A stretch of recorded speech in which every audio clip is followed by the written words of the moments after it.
এই ছেলেটা কে রে এমন? কোন ছেলেটা? আরে মাত্রই বাসাতে ঢুকলো, ওপরের দিকে চলে গেল। তার কথা বলছি। তোদের কোনো আত্মীয় হয় নাকি? আরে না, ও আমার ছোট ভাই ঈশান। বলিস কি? তোর যে ছোট ভাই আছে, আর সে দেখতে যে তোর থেকে হ্যান্ডসাম আর কিউট, সেটা আমাকে আগে কখনো বলিসনি। কেন, আগে বললে কি হতো? প্রেম করতি নাকি বিয়ের প্রস্তাব পাঠাতি আমার ভাইয়ের জন্য?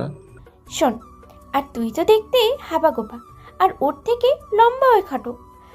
সবাই তো ভাবে তোর সাথে আমার সম্পর্ক। সেখানে দেখ, তুই হুটহাট করে বিয়ে করে নিলি। এর মাঝখানে কলেজ লাইফও শেষ হয়ে গেল, আমি একা হয়ে পড়লাম। সব মিলিয়ে এখন কেমন যেন একটা লাগছে।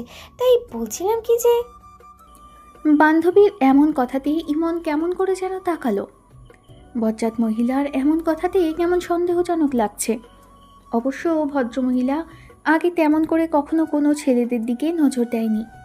তাহলে আজকে ওর ভাইকে নিয়ে হঠাৎ এমন করে বলল কেন? ইমনের আর ঈশানের বয়স গ্যাপ প্রায় 3 বছরের। তার উপরে সিনথিয়া ইমনের থেকে এই 6 মাস কি 1 বছরের ছোট বড় হবে হয়তো। বিষয়টা ভেবেই চোখ পাকিয়ে তাকালো ইমন। তখন মেয়েটা আমতা আমতা করতে লাগলো। ইমন বলল, তোর সমস্যা কী রে? সত্যি করে বল তো, আমার ভাইকে দেখে এমন মজা করছিস কেন? তোকে কি এখানে মজা করার জন্য এনেছি? সব বিষয়ে তোর এমন মজা না করলে হয় না। যদি আম্মু কিংবা তোর ভাবি শুনে ফেলে, তাহলে বুঝতে পারছিস কি হবে? কি হবে? কি আর হবে, তোর পিছনে লেগে পড়বে আমার ছোট ভাইয়ের বিয়েটা তোর সাথে দেওয়ার জন্য উঠে পড়ে লাগবে। তুই জানিস আমার আম্মু তোকে ঠিক কতটুকু পছন্দ করে? শুধু আমাদের মাঝে কিছু নেই সেজন্য তোর সঙ্গে আমার বিয়ে দেননি। আমাদের মাঝে কোনো সম্পর্ক নেই সেজন্য চুপ ছিল। আর এখন যদি সেখানে সেই জায়গায় জানতে পারে তুই আমার ছোট ভাইকে পছন্দ করিস কিংবা এইসব বলেছিস, তাহলে ল্যাটা চুকে যাবে। তোর বাসায় কালই আম্মু বিয়ের প্রস্তাব নিয়ে যাবে, জানিস, দেখবে। বলিস কি? তোর বিয়েটাই না কদিন আগেই হলো, আর তোর ভাইয়ের তো বয়স এতটাও বেশি না। এখনো মনে হয় পড়াশোনা শেষ করতে পারেনি। তাহলে হুটহাট করে বিয়ের কথা কেন বলবে? কারণ আমার বিয়ের জন্য আমার ছোট ভাইয়ের বিয়েটা আটকে ছিল। আমি বিয়ে করতে চাইছিলাম না। আমার বয়সটা কত জানিস না? 28 হয়ে গেছে। আমার বিয়ের আগে আব্বু টেনশন করেছে, তুই তো জানিস। আর ঈশানের বয়স কত হবে? সর্বোচ্চ 25 কিংবা 24.5 এরকম। অনেক আগে আম্মু বলেছিল দুই ভাইকে পরপর বিয়ে করাবে। আর সব মিলে তো এখন আমার বিয়েটা হয়ে গেছে। এখন বাকি আছে ঈশান। তাই ওর জন্য যে খুব বেশি তাড়াতাড়ি বিয়ের ব্যবস্থা করবে আর মেয়ে দেখবে সেটা আমি খুব ভালো করেই জানি। তার উপর ছেলেটা সবসময় বাইরে বাইরে থাকে, সেজন্য ওকে বাসায় আটকানোর জন্য হলেও ওর বিয়েটা খুবই তাড়াতাড়ি দিবে। তাই তোকে বলছি খুব সাবধান হয়ে যাব। কেন? তোর ভাইয়ের সাথে কি আমাকে মানাবে না ইমন? বান্ধবীর এরকম পাল্টা প্রশ্নে ইমন অবাক হয়ে গেল। ছেলেটা নিজের হাতেই চিমটি কেটে দেখলো যে মেয়েটা ওর সামনে বসে আছে কিনা। তারপর মনে হতে লাগলো এই মেয়ের মাথা খারাপ হয়েছে, না হলে ওর ছোট ভাইকে নিয়ে এরকম কথা কেন বলছে। ইমনের মনে হলো যার জন্য এসব আজে বাজে আবোল তাবোল কথা বলছে বজ্জাত মহিলা। এবার ইমন বেশ খানিকটা রাগ নিয়েই বলল, দেখ বোন, বেড়াতে এসেছিস, তোর ভাবির সাথে আড্ডা দিতে এসেছিস, সেটাতে এরকম পাগলামি করিস না তো। আর মজা মশকরা এখন করার সময় না। বাসায় সবাই আছে, যদি জানতে পারে তাহলে কিন্তু সমস্যাটা তোর হবে, সেটা বুঝতে পারছিস? তুই খালি সমস্যার কথা বলিস। এত কিউট একটা ছেলেকে যে কেউ দেখলেই প্রেম করতে চাইবে। আর শোন, সমস্যা হলে হবে। এত বছর চলে গেল, তারপরেও একটা প্রেম করতে পারিনি। আজ অব্দি একটা ছেলেকে পছন্দ হয়নি। যাকেই দেখেছি তার সাথেই পরবর্তীতে অন্য কোনো মেয়ের সম্পর্ক আছে, সেটা জানতে পেরেছি। সেখানে আজকে একটা ছেলেকে একটু দেখে চোখে লাগলো, তাও তোর সহ্য হচ্ছে না? তুই সরাসরি বলতে কি চাইছিস?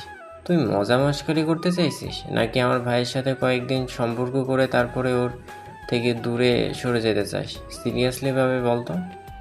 তোর কি আমাকে দেখে এরকম বাজে মেয়ে বলে মনে হয়? তুই দেখেছিস আদৌ আমি কোনো ছেলের সাথে সম্পর্কে জড়িয়েছি কিংবা 2 দিন পর পর বয়ফ্রেন্ড চেঞ্জ করেছি? না, তেমন দেখিনি। তবে তোর কথা আমার সিরিয়াস লাগছে না। কেমন যেন মজা করছিস মনে হচ্ছে। আগে তো কখনো এরকম কোনো মজা করতে দেখিনি, তাই কেমন যেন লাগছে। এবার সিনথিয়া ইমনকে কানটা এগোতে বললেই ইমন তাই করলো। এবার সিনথিয়া বেশ খানিকটা লজ্জামাখা কণ্ঠে বলতে লাগলো, দোস্ত, সত্যি কথা বলতে কি, তোর ভাইকে না আমার প্রচণ্ড পরিমাণে পছন্দ হয়েছে।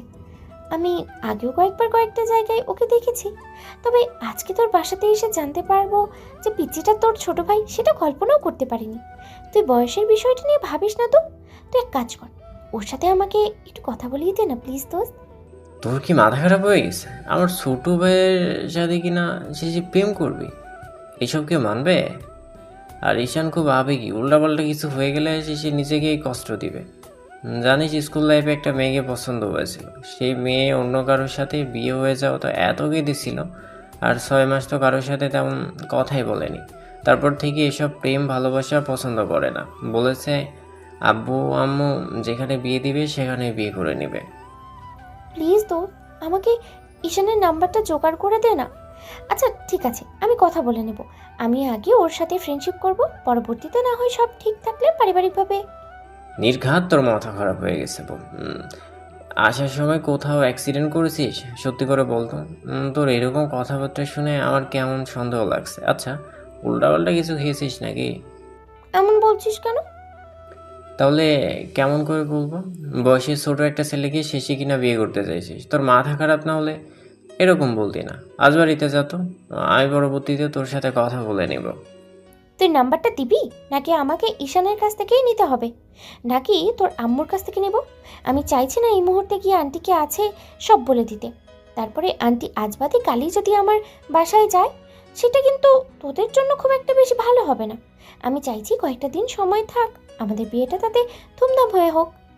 তোকে নিয়ে আর পারা গেল না। নাম্বার নিবি ভালো কথা, কিন্তু শোন, আমার ভাইকে বেশি চালাবি না। আর হ্যাঁ, ও যদি এগুলো কিছু না চায় তাহলে কিন্তু তুই দূরে সরে যাবি বা থাকবি।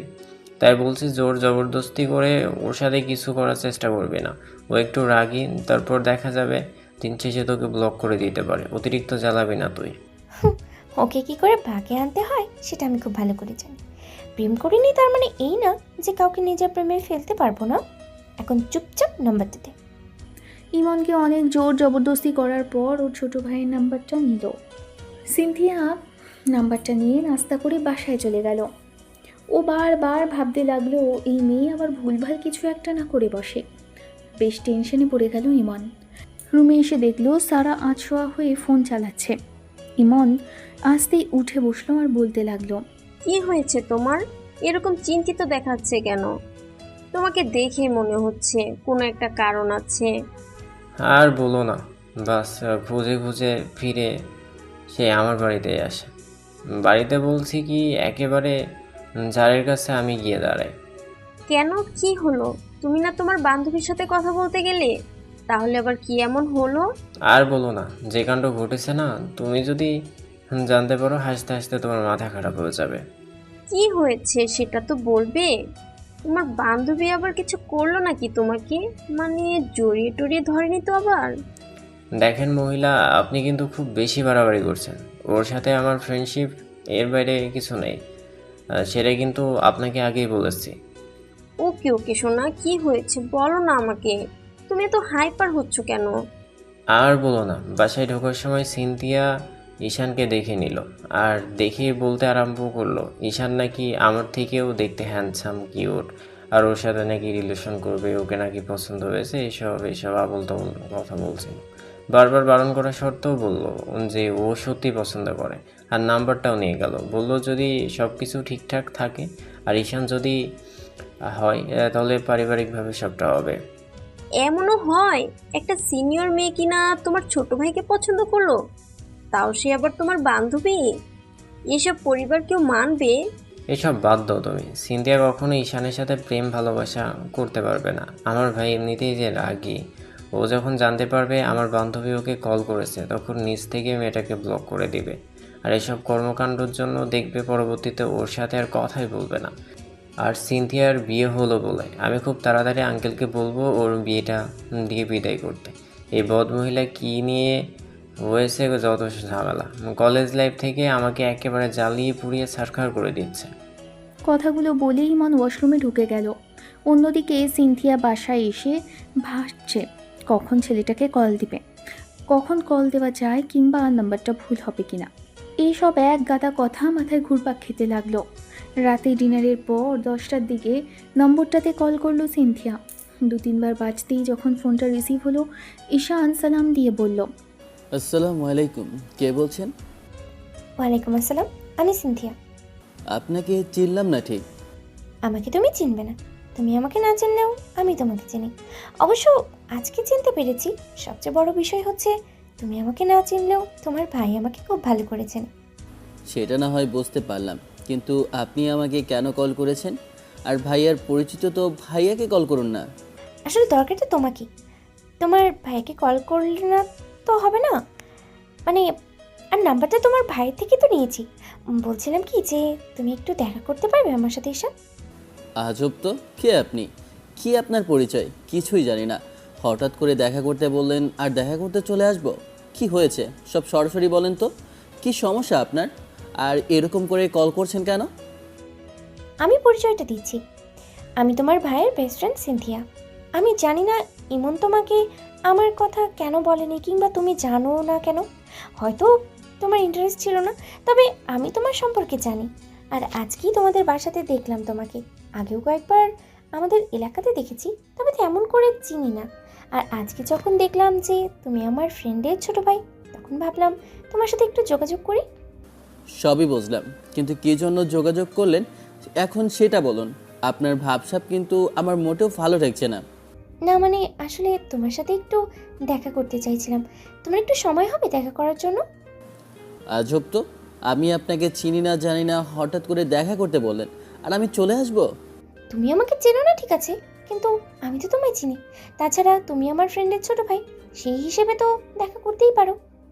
ঈশান কিছুক্ষণ চুপ করে থেকে তারপর একটা সময় ভাবতে লাগলো, মেয়েটা কি বলতে চায়, নাকি কোনো সমস্যা হয়েছে সেই জন্য ডাকছে। তাছাড়া ওকে ছোট ভাই হিসেবে ডাকতেই পারে, কিন্তু চেনা নেই জানা নেই, এরকম করে ডাকবে কেন? যদি পরিচিত থাকতো তাহলে ডাকলে না হয় যাওয়া যেত। কথাগুলো ভাবছিল, এর মাঝখানে সিনথিয়া বলতে লাগলো, বলছি তোমার হয়তো আমার কথা বিশ্বাস হচ্ছে না। ঠিক আছে, তোমার ভাইকে জিজ্ঞেস করো গিয়ে। আর হ্যাঁ, একটা কথা, তোমার ভাইয়ার এখন বিয়ে হয়েছে, প্রেম ভালোবাসার বিয়ে, তাই যখন তখন তাকে ডাকতে পারি না। আর আমার বাড়িতে আব্বু ব্যতীত কোনো পুরুষ মানুষ নেই, সেই জন্যই তোমাকে ডেকেছিলাম। একটু সমস্যায় আছে, তুমি আসলে যদি একটু কথা বলতে তাহলে বুঝতে পারতে। আর এখন ইমনকে বলার সাহস পাচ্ছিলাম না, সেই জন্যই আর কি হেল্পের জন্য তোমাকে ডাকলাম। তুমি কি একটু আসতে পারবে? ঈশান কোনো কথা না বলে কলটা কেটে দিল। সিনথিয়া ওকে অনেকবার ফোন করলো। এর মাঝে ভাইয়া রুমে আসতেই দেখলো ভাইয়া ভাবি বসে কথা বলছিল। ঈশান অনুমতি নিয়ে প্রবেশ করে ভাইয়াকে জিজ্ঞেস করলে ওর নম্বর দিয়েছে কিনা, তখন ভাইয়া মাথা নেড়ে হ্যাঁ সূচক উত্তর দিলেই ঈশান অবাক চোখে তাকিয়ে রইল। এবার ভাইয়া যখনই জিজ্ঞেস করতে যাবে কি বলেছে, তার আগেই ঈশান বলতে লাগলো, তেমন কিছু বলেনি, আর বলল যে তোমার নাকি বিয়ে হয়েছে, সেজন্য তোমাকে কিছু বলতে পারবে না। ভাবি উল্টাপাল্টা ভাববে তাই, কিন্তু আমাকে যে কি বলতে চাই কিংবা কি বলার জন্য ডাকছে আমি সেটাই ভাবছি। ওনার সাথে আমার না কখনো দেখা হয়েছে, আর না আমি ওনাকে আগে থেকে চিনি, তাহলে আমাকে কেন ডাকলো? ইমন মনে মনে স্বস্তির নিঃশ্বাস ফেলল। হয়তো সিনথিয়া মজা করেছে বিষয়টা নিয়ে, ভেবেই এবার বলতে লাগলো, যেহেতু ডেকেছে তাহলে গিয়ে দেখা করে আয়। তাছাড়া তোর বড় আপুর মতো ডাকতেই পারে, এতে এত অবাক হওয়ার কি আছে? আমি বিবাহিত না হলে হয়তো আমাকেই ডাকতো। এমন কোনো কথা যেটা হয়তো বলা যায় না, কিংবা তোর ভাবি রাগ করবে তাই আমাকে বলেনি। তুই এক কাজ কর, ওকে কল করে বলে দে কালকে দেখা করছিস। ঈশান ভাইয়ের কথা দিয়ে মাথা নেড়ে রুমে চলে আসলো। তারপর মেয়েটাকে কল ব্যাক করলো। সিনথিয়া অবাকের চরম পর্যায়ে পৌঁছেছে। এতবার কল করার পরে ব্যাক করলো। তারপর রিসিভ করে সিনথিয়া যখনই কিছু বলতে যাবে তার আগে ঈশানের দিক থেকে প্রশ্নটা আসলো, বলুন কোথায় যেতে হবে? সিনথিয়া কিছুক্ষণ হতভম্ব হয়ে রইল। মুখে একটা মুচকি হাসি ফুটে উঠল। জানে না এই পিচ্চিটা মাঝে কি দেখেছে, তবে দেখার পর থেকেই আর ভালো লাগছে। কেন জানি মনে হচ্ছে এই পিচ্চিটার সাথে ওর জন্ম জন্মান্তরের চেনা জানা, দেখাশোনা, এইসব বিষয় নিয়েই ভাবছিল। তার মধ্যেই ছেলেটা কল করলো। এই নাম্বারে তোমার হোয়াটসঅ্যাপ আছে?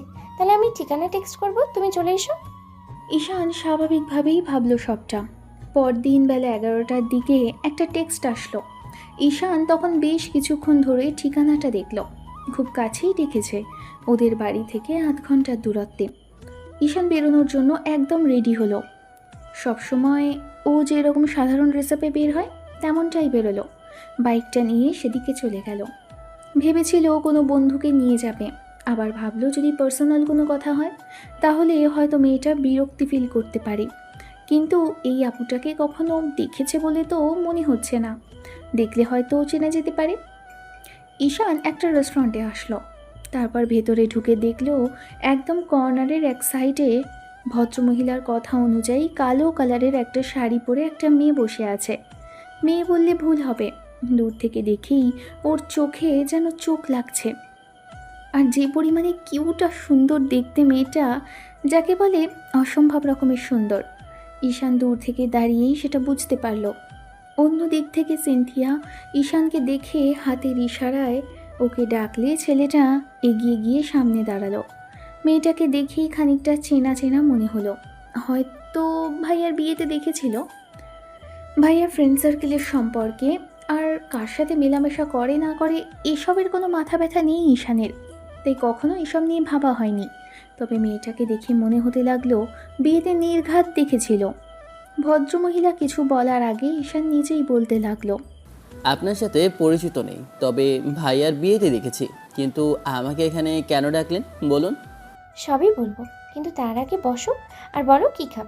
এত দূর থেকে আসলে একটু রেস্ট নাও, তারপরে না হয় আস্তে আস্তে শুরু করি। ঈশানের কেমন যেন সন্দেহ লাগলো। মেয়েটা মুচকি মুচকি হাসছে আর বারবার ওর দিকে তাকাচ্ছে। দেখতে যে অসম্ভব রকমের সুন্দর লাগছে আপুটাকে। ভাইয়ার ফ্রেন্ড, তার মানে বড় আপুই হবে। কথাগুলো ভেবেই ঈশান সামনে বসলো। মেয়েটা আবারও যখন জিজ্ঞেস করলো কি খাবে, তখন ঈশান বলতে লাগলো, আমার কিছু লাগবে না আপু, আপনি বলুন কী জন্য ডেকেছেন। আপু ডাকটা শুনে বিরক্তিতে নাক মুখ কুঁচকে আসলো সিনথিয়ার। কিছুক্ষণ ধরে চুপ করে থেকে তারপর একটু বিড়বিড় করে বলতে লাগলো, এই আপুটাকে আগে বাদ দিতে হবে। আমি তোমার কোন জন্মের আপু? হ্যাঁ, আজব তো, তাহলে আপনি কি আমার গার্লফ্রেন্ড যে বাবু, সোনা, জান কিংবা নাম ধরে রাখবো? এখন নই, তবে হতে কতক্ষণ। আজব, আপনি আমার গার্লফ্রেন্ড হতে যাবেন কেন?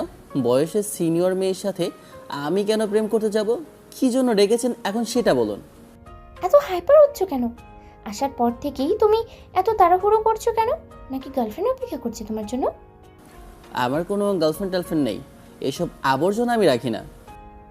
গুড, আমি তো এটাই চেয়েছি, তোমার যেন কোনো গার্লফ্রেন্ড না থাকে।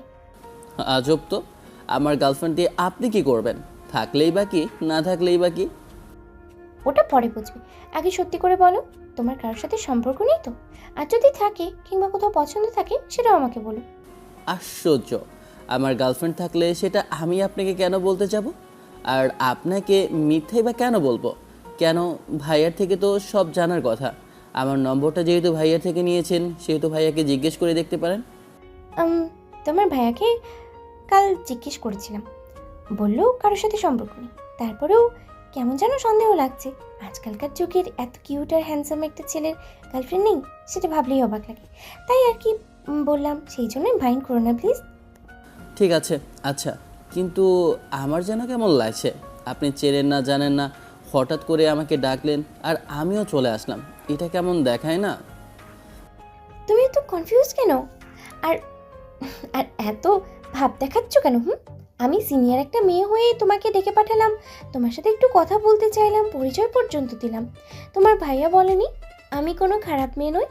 তাহলে তাহলে আমার সাথে এমন করে কথা বলছো কেন? স্বাভাবিকভাবেই তো একটু কথা বলাই যায়, তা না? আসার পর থেকে দেখছি তাড়াহুড়ো করতেই যাচ্ছ। তুমি কি এরকমই করতে থাকো সবসময়? ঈশান ভদ্রমহিলার এরকম কথা শুনে কিছুক্ষণ চুপ করে রইল।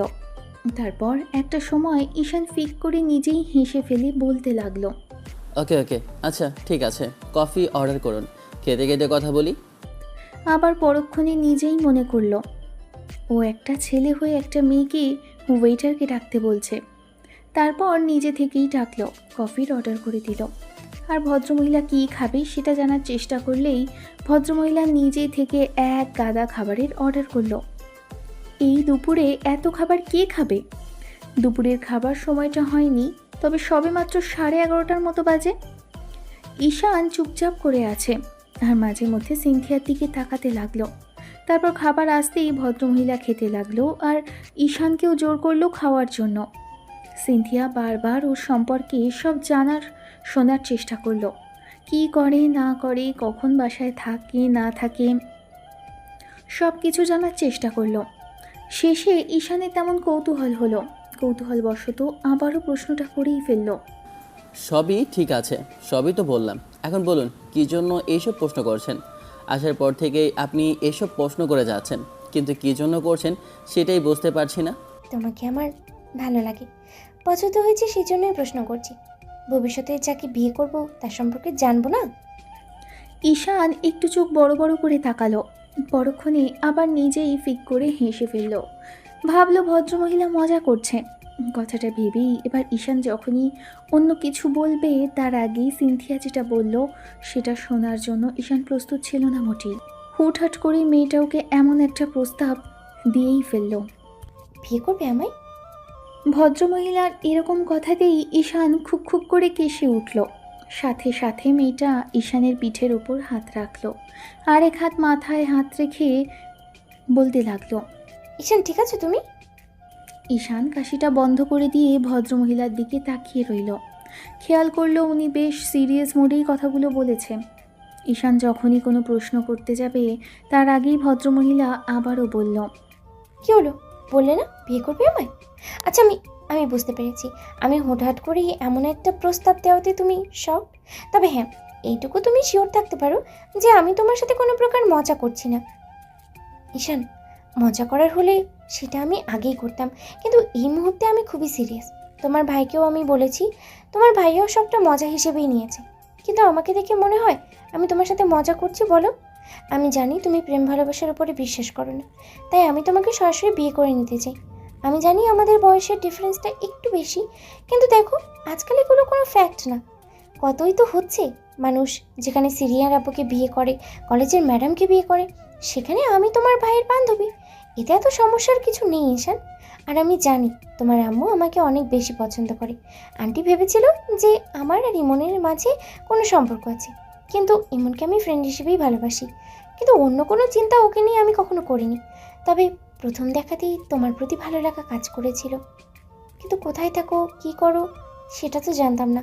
আর আর কালকে যখন তোমাকে তোমার বাসায় দেখলাম, আমি আমি না নিজেই শক ছিলাম যে ছেলেটার সাথে কয়েকবার দেখা হয়েছে। যেই ছেলেটা আমাকে নিজেও চেনে না, আমিও যাকে কালকে চিনতে পারলাম, সেই ছেলেটাকে আমার এত বেশি পছন্দ হয়েছে। কী জন্য সেটা আমি বলতে পারবো না অবশ্য।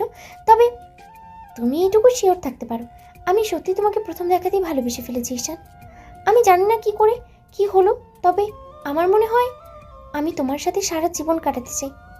প্লিজ চুপ করে থেকো না, তুমি ভাবার জন্য সময় নাও, যা খুশি তাই করো। তারপরেও আমাকে একটা সুযোগ দাও। আমি কথা দিচ্ছি, কেউ বুঝতে পারবে না যে আমাদের দুজনের মাঝে বয়সের ডিফারেন্স একটু বেশি। আর আমরা সিনিয়র জুনিয়র, তুমি দেখো আমরা অনেক হ্যাপি থাকবো। মেয়েটা এক নাগাড়ে কথাগুলো বলে ঈশানের দিকে তাকিয়ে রইল। ঈশান কথা বলছিল না, চোখ বড় বড় করে ভদ্রমহিলার দিকে তাকিয়ে আছে। কি রেখে কি বলছে উনি আর কি বোঝাচ্ছে ঈশান সেটাই ভেবে পাচ্ছে না। ছেলেটা কথা বলছে না দেখে সিনথিয়া ওর হাতের উপর হাত দুটো রেখে বলতে লাগলো। বেবি, প্লিজ আমাকে একটা সুযোগ দাও। দেখো, আমি জানি হুটহাট করে প্রথম দেখাতেই এমন করে কাউকে প্রপোজ করা কিংবা বিয়ের প্রস্তাব দেওয়াটা একদমই অনাকাঙ্ক্ষিত, কিন্তু আমি আর ওয়েট করতে চাই না। সবাই নিজের জীবনসঙ্গিনী হিসেবে কাউকে না কাউকে তো খুঁজতেই থাকে। সেখানে আমি এতদিন বাদে এমন কাউকে পেয়েছি যাকে পাওয়ার পর মনে হয়েছে তার সাথে আমি সারা জীবন কাটাতে পারবো। দেখুন আপু, আপনি হয়তো মজা করছেন আমার সাথে। ভাইয়া আপনাকে বলেনি আমি এসব প্রেম ভালোবাসা পছন্দ করি না? আপনার সাথে আমার কি করে যায় আপনি বুঝতে পারছেন? আপনি ভাইয়ার বান্ধবী, ভাইয়ার সাথে বিয়ে হলে মেনে নেওয়া যেত। তারপরেও আপনি কি করে বলছেন আমি আপনাকে বিয়ে করব, আপনার সাথে সম্পর্কে জড়াবো? ঈশান, আমার কথাটা শোনো। আচ্ছা ঠিক আছে, আমরা না হয় কয়েকটা দিন টাইম স্পেন্ড করি। তারপরে যদি তোমার মনে হয় আমি তোমার ভালোবাসা পাওয়ার জন্য যথেষ্ট না, তাহলে আমি নিজেই তোমার লাইফ থেকে সরে যাব। দেখো প্লিজ বেবি, আমাকে একটা সুযোগ দাও। কেন, আমাকে কি কোনো টাইলস রুম মনে হয়? আপনি টাইল দিয়ে চলে যাবেন আর আমি চুপচাপ থাকবো? সবচেয়ে বড় কথা হচ্ছে এরকম কিছু হবে না ম্যাডাম। আমার পক্ষে সম্ভব না এরকম নাটক করা। যাকে চিনি না জানি না তাকে ভালোবাসবো, তার সাথে বিয়ে করব, এটা কখনো সম্ভব না। আপনি অন্য কাউকে দেখুন। শোনো, প্লিজ একটু সময় নাও আমার ভাবার জন্য। আমাকে একটু সময় দাও। আচ্ছা ঠিক আছে, আমি বাসায় বোঝাবো, তোমাকে কিচ্ছু বোঝাতে হবে না। আন্টি আঙ্কেল আমার ফ্যামিলির সবাইকে রাজি করাবো। তুমি শুধু আমার দিকটা একটু দেখো। আমি কথা দিচ্ছি, আমি তোমাকে কোনো অভিযোগ করতে দেবো না। কেউ বুঝতে পারবে না যে আমাদের বয়সের ডিফারেন্স আছে। আমরা ভালোবেসে বিয়ে করেছি, এরকম কিছু মনে হবে না।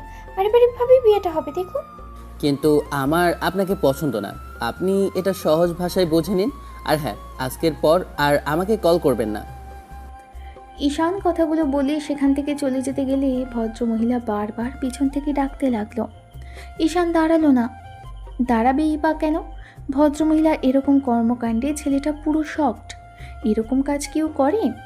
হুটহাট করে ডেকে নিয়ে এমনভাবে প্রপোজ করা আসলেই একটা মশকরা টাইপের কাজকর্ম হয়ে গেল। বলতে গেলে চেনা নেই জানা নেই যাকে প্রথমবার দেখছে তার সাথে কিনা সম্পর্কে জড়াবে। কথাগুলো ভাবলেই মাথা খারাপ হবার জোগাড় ঈশানের। কি থেকে কি শুনলো আর কি বুঝলো কে জানে। তবে বাসায় গিয়ে ভাইয়াকে ঈশান ইচ্ছা মতো বকাঝকা করবে, আর তাই করলো। বাসায় এসে ভাইয়াকে অফিস থেকে ডেকে বাসাতে আনলো। আসার পর ভদ্রলোককে ইচ্ছা মতো খিস্তি দিল। শেষে আম্মু এসে জানতে চাইলো কি হয়েছে। তখন ঈশান সবটা বলল। সব শোনার পর আম্মু তেমন অবাক হলো না। তবে ইমন একটু মুচকি হেসে ঈশানকে জোর করে একটা জায়গায় বসালো আর বলতে লাগলো, তোমাকে পছন্দ করে সেজন্য বলেছি। এতে এত হাইপার হওয়ার কি আছে আব্বু? সিনথিয়া মেয়েটা কি খারাপ দেখতে? আর আমি ওকে অনেক দিন যাবতই চিনি। তোমার তো খুশি হওয়া দরকার ছিল আব্বু। এত সুন্দরী একটা মেয়ে তোমাকে পছন্দ করেছে, বিয়ের প্রপোজাল দিয়েছে। তবে আমার তো শুনতে হবে যে সিনথিয়া তোমাকে সত্যি পছন্দ করেছে কি না। আম্মু, এগুলোর সাথে তোমার এখন মাথা খারাপ হলো?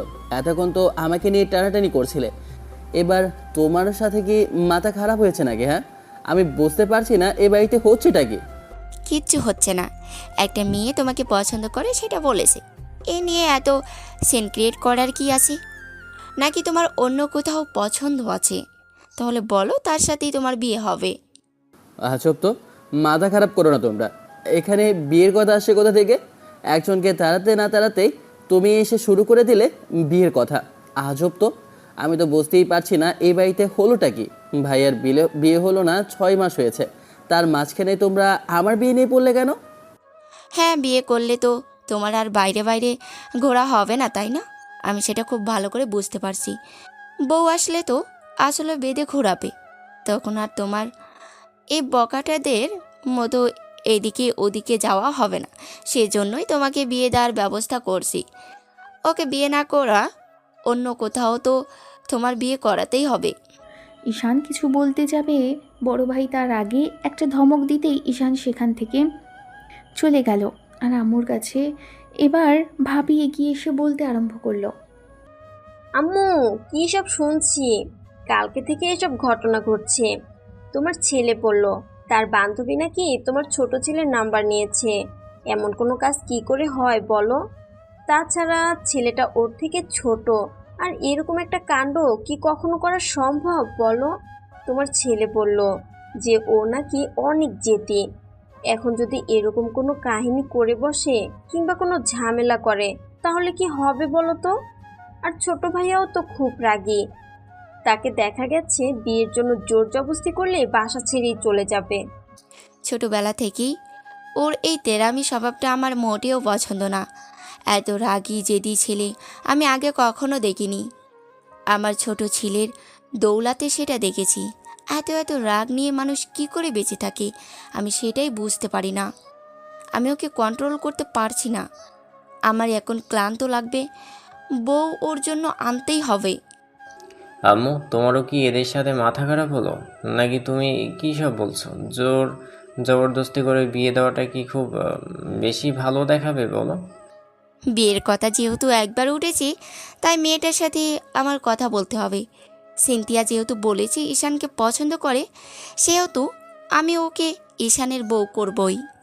আম্মু, তোমারও তো দেখছি এর সাথে মাথা খারাপ হলো। কি না কি বলছে মেয়েটা আর তুমি বলছো ওর সাথে ঈশানের বিয়ে দিবে।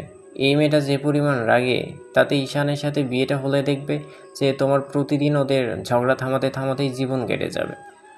এখন এসব কথা বাদ দাও তো, আমি দুপুরে এসেছি, আমাকে খেতে দাও, আমি খেয়ে বেরোবো। ঈশান রাগ করে দুপুরে আর খায়নি।